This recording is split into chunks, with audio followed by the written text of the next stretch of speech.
Assalamualaikum warahmatullahi wabarakatuh.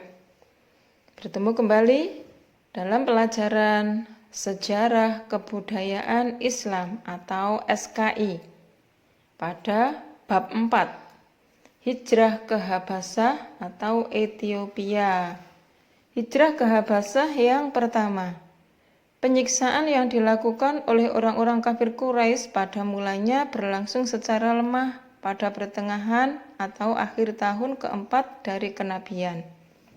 Kemudian, penyiksaan tersebut semakin hari semakin bertambah hebat dan memuncak pada pertengahan tahun kelima dari kenabian. Sehingga keadaan sudah tidak cocok lagi bagi mereka untuk tinggal di Makkah dan keadaan mengisyaratkan kepada mereka untuk berpikir menyelamatkan diri dari siksaan yang sangat hebat tersebut. Kemudian turunlah surat Az-Zumar yang mengisyaratkan kepada hijrah dan menyatakan bahwa bumi Allah itu tidak sempit. Rasulullah Shallallahu Alaihi Wasallam telah mengetahui bahwa Najasyi atau Raja Habasah adalah seorang raja yang adil dan tidak ada seorang pun di sisinya yang terzalimi atau teraniaya. Maka Rasulullah memerintahkan kaum muslimin untuk berhijrah ke Habasah dalam rangka untuk menyelamatkan agama mereka dari fitnah kaum Quraisy. Pada bulan Rajab tahun kelima dari kenabian, berangkatlah rombongan dari para sahabat ke Habasah. Kelompok tersebut terdiri dari 12 lelaki dan 4 wanita. Kelompok ini dipimpin oleh Utsman bin Affan dan Utsman didampingi oleh istrinya, yaitu Ruqayyah binti Rasulullah Shallallahu Alaihi Wasallam. Jadi Ruqayyah adalah putri dari Rasulullah Shallallahu Alaihi Wasallam. Keberangkatan mereka dilakukan secara sembunyi-sembunyi di tengah-tengah kegelapan malam agar tidak diketahui oleh orang-orang Quraisy. Mereka keluar menuju pantai Suwaibah. Jadi pantainya bernama Suwaibah dengan 2 perahu dagang. Mereka berlayar menuju Habasah. Kepergian mereka pun kemudian diketahui oleh orang-orang Quraisy. Maka mereka berusaha mengejar sampai ke pantai. Tetapi rombongan kaum muslimin telah berangkat dengan selamat. Kaum muslimin tinggal di Habasah dalam keadaan aman. Anak-anakku sekalian, pada bulan Ramadan di tahun yang sama atau tahun 5 kenabian, Nabi Shallallahu Alaihi Wasallam keluar ke Al-Haram. Di sana terdapat sekelompok besar orang-orang Quraisy. Di dalamnya terdapat para pembesar mereka. Rasulullah Shallallahu Alaihi Wasallam berdiri di tengah-tengah mereka dan membacakan surat An-Najm dengan tiba-tiba. Sebelum itu, orang-orang kafir tersebut belum pernah mendengarkan kalamullah atau firman Allah. Sebab mereka senantiasa berpesan terhadap sesama mereka untuk tidak mendengarkan Al-Quran. Dan mereka pun melaksanakan pesan tersebut. Ketika mereka dikejutkan dengan bacaan surat tersebut dan diperdengarkan kepada telinga mereka kalam ilahi atau firman Allah atau Al-Quran yang mengagumkan dan mempesona, mereka lupa terhadap kesepakatan mereka. Setiap orang berdiri tertegun untuk mendengarkannya. Tidak ada sesuatu pun yang terlintas di benaknya selain bacaan ayat-ayat Al-Quran tersebut.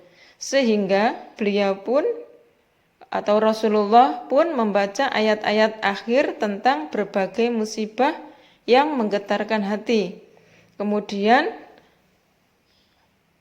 membaca yang artinya maka bersujudlah kepada Allah dan sembahlah Dia. Surat An-Najm ayat 62. Lalu Rasulullah bersujud. Ketika itu mereka tidak mampu menahan diri untuk ikut bersujud. Pada hakikatnya, goncangan kebenaran telah menghancurkan rasa ingkar yang ada di dalam jiwa orang-orang yang angkuh dan pengejek. Mereka tidak mampu menahan diri untuk bersujud kepada Allah. Jadi mereka atau Quraisy, orang Quraisy ikut bersujud bersama Nabi Shallallahu Alaihi Wasallam. Mereka menyesal ketika menyadari bahwa keagungan kalamullah telah mengendalikan mereka. Mereka pun kemudian mencari-cari alasan atas keikutsertaan mereka bersujud bersama Nabi. Sebab cercaan terus mengalir kepada mereka dari berbagai penjuru, dari orang-orang kafir Quraisy yang tidak ikut hadir dalam peristiwa sujud tersebut. Mereka menfitnah Rasulullah Shallallahu Alaihi Wasallam dengan mengatakan bahwa beliau telah mengucapkan kata-kata penghargaan terhadap berhala-berhala mereka.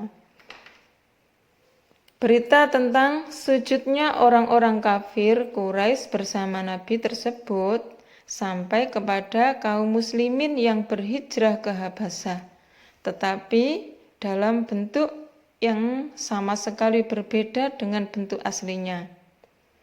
Berita yang sampai kepada mereka adalah orang-orang Quraisy telah masuk Islam, maka mereka pun pulang ke Makkah. Pada bulan Syawal tahun tersebut atau tahun kelima kenabian, tetapi setelah mereka sampai di dekat Makkah dan mengetahui persoalannya dengan jelas, sebagian mereka ada yang kembali lagi ke Habasyah. Tidak ada seorang pun dari mereka yang mau masuk ke Makkah kecuali dengan sembunyi-sembunyi atau dalam perlindungan salah seorang tokoh Quraisy. Hijrah ke Habasyah yang kedua sekarang. Penyiksaan yang dilakukan oleh kaum kafir Quraisy terhadap kaum muslimin bertambah hebat. Mereka memaksa anak suku mereka untuk melakukan penyiksaan tersebut. Orang-orang Quraisy merasa berat mendengar berita tentang perlindungan yang diberikan oleh Najasyi kepada kaum muslimin. Sementara itu, Rasulullah Shallallahu Alaihi Wasallam tidak memiliki pandangan lain kecuali menyuruh para sahabatnya untuk berhijrah. Karena rencana ini telah diketahui oleh kaum kafir Quraisy dan mereka bertekad untuk menggagalkannya. Tetapi kaum muslimin bergerak lebih cepat dan Allah memudahkan perjalanan mereka. Kaum muslimin pun tiba di Habasyah tersebut, tersusul oleh mereka. Hijrah yang kedua ini diikuti oleh 83 laki-laki termasuk Ammar dan 19 orang wanita. Para sahabat yang ikut dalam rombongan ini diantaranya adalah Utsman bin Affan beserta istrinya Ruqayyah, Zubair bin Awam, Abdurrahman bin Auf, dan Ja'far bin Abi Thalib, dan lain-lain. Sesampainya di Habasyah atau Ethiopia, Ja'far bin Abi Thalib menyampaikan maksud dan tujuannya. Jadi, hijrah ke Habasyah yang kedua ini, juru bicaranya adalah Ja'far bin Abi Thalib. Ja'far bin Abi Thalib menjelaskan tentang kekejaman kaum kafir Quraisy di Makkah. Raja Najasyi memahami hal itu dan Raja Najasyi pun akhirnya masuk Islam. Berita tentang hijrahnya kaum muslimin ke Habasyah ini menggoncangkan Makkah. Mereka berkeyakinan bahwa Dengan hijrahnya kaum muslimin tersebut, Islam akan semakin bertambah dan bertebaran ke penjuru dunia.